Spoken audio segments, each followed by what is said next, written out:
Good evening, my good tenno. Citrine has arrived, the gem frame, and she is a support frame. We're going to go over where to farm her abilities, and then some builds for her as well. And then just some final thoughts on her as a frame and if she really is a good frame. Also, just a quick disclaimer, these items were sponsored by DE, so a big shout out to them. Thank you so much, DE, for sponsoring Citrine and everything that has come with this update. Without wasting any time, let's get into it. Now, where to farm Citrine? You farm her from the new defense game mode called Tiana's Pass on Mars. It's a mirror defense. In short, you have 2 crystals where you defend like a normal defense, kill enemies, gain Citrine's remnants up to 50 to give the crystals a weapon called Prismatic Ward that pretty much damages the enemies, and also is a oversized version of Citrine's third ability. Once you have completed the objective, you gain Balric and Rania fragments. You can buy Citrine parts and weapons with these fragments, just like Varuna with the pity system, as you farm this game mode. Pretty simple, that's the short and sweet version. You also have chances of getting all the parts and blueprints from this game mode as well as you grind it. Right, let's move on to her abilities. Her passive grants nearby allies 5 health regen, which increases per health or pickup up to 25 health regen per second. Her first ability is Fractured Blast, throws out gems that inflict bleed, marking the enemy, giving an increased health and energy orb drop chance. This is very good as a support ability for you and your team. Her second ability is Preserving Shell. It is pretty strong. You give yourself and your allies a shield that gives you and your allies damage reduction up to 90%. Her third ability is Prismatic Gem, deploys a gem turret that lasers enemies as you and your allies shoot them, applying heat, cold, toxin, and electricity.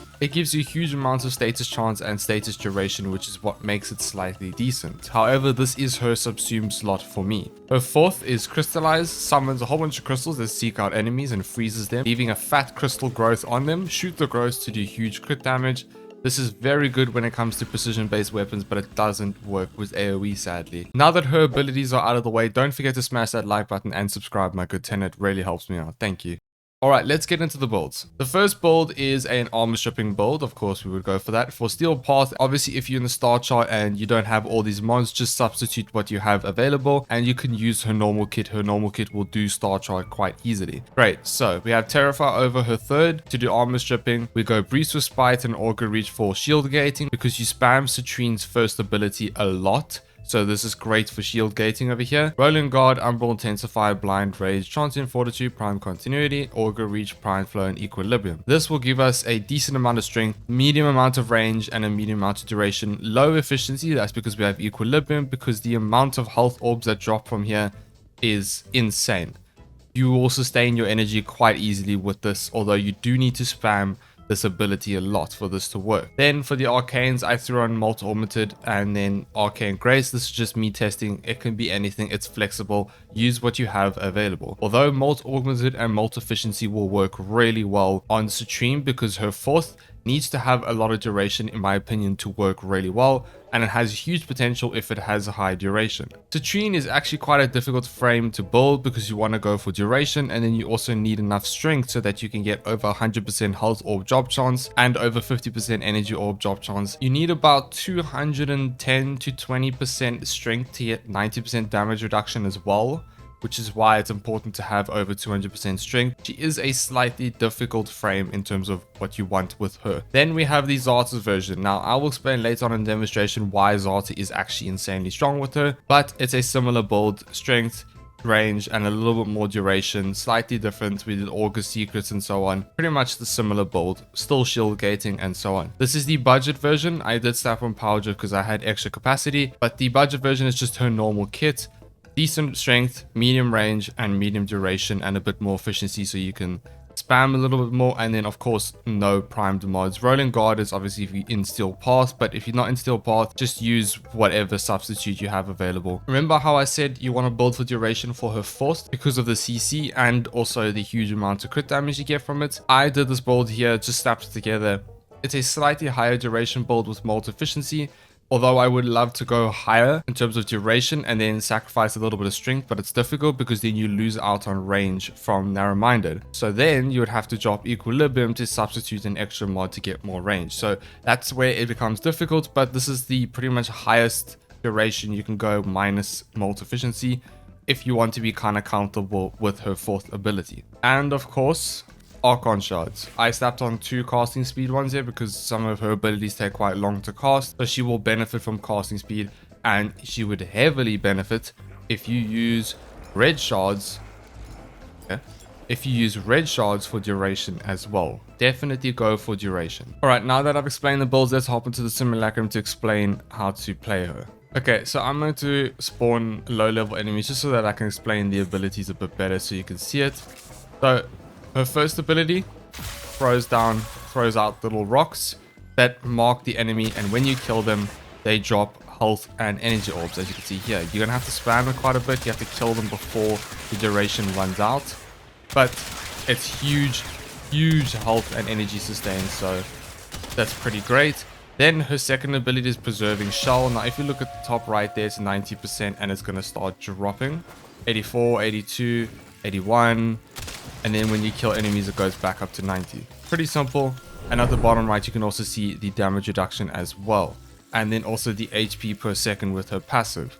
Then her third ability is the turret, this over here. As I damage enemies, you'll see that it will apply the state's effects.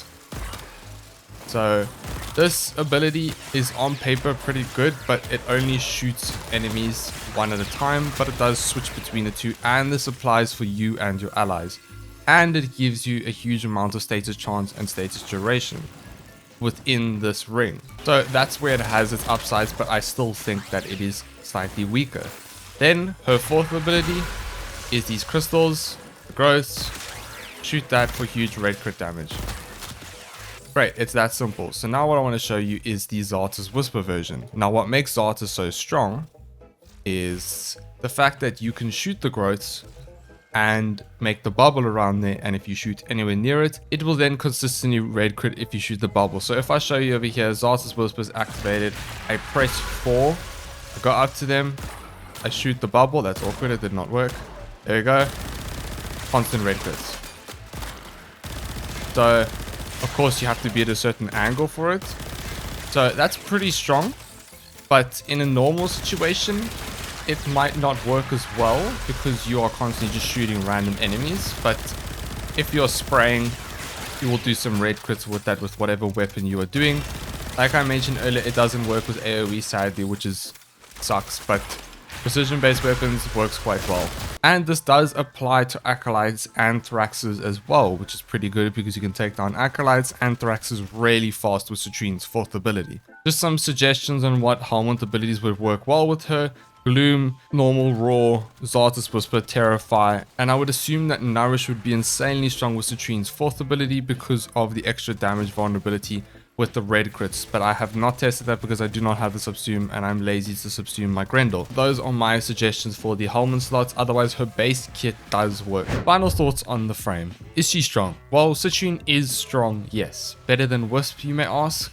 No. It's difficult to say that because she is very different from Wisp. There are pros and cons to each frame. Wisp gives you insane health regen and extra health as a whole, and a whole bunch of other buffs with that and damage boosting, while Citrine gives you a little bit of health regen plus insane energy and health orb sustain, 90% damage reduction to you and your allies, status chance, status duration, and also huge red crits. On top of that, most of her abilities apply to her allies as well. So in theory, Citrine is a caster frame to an extent, where she pretty much doesn't have to do all the killing, but her allies can do the killing as well, except for her 2. Her 2 does require you to kill enemies to reset and gain your damage reduction. I did do some testing with the community member, thank you Death, and I can say that her 4th, the Crystal Growth, crit chance boost also applies to your allies as well. So in theory, if you have an acolyte, you can throw down your 4th and everyone can shoot at the growth and delete it instantly. Her turret also shoots more enemies with her allies as well, and her turret gives huge amounts of status chance and duration. So if your allies are running status weapons, this will be a huge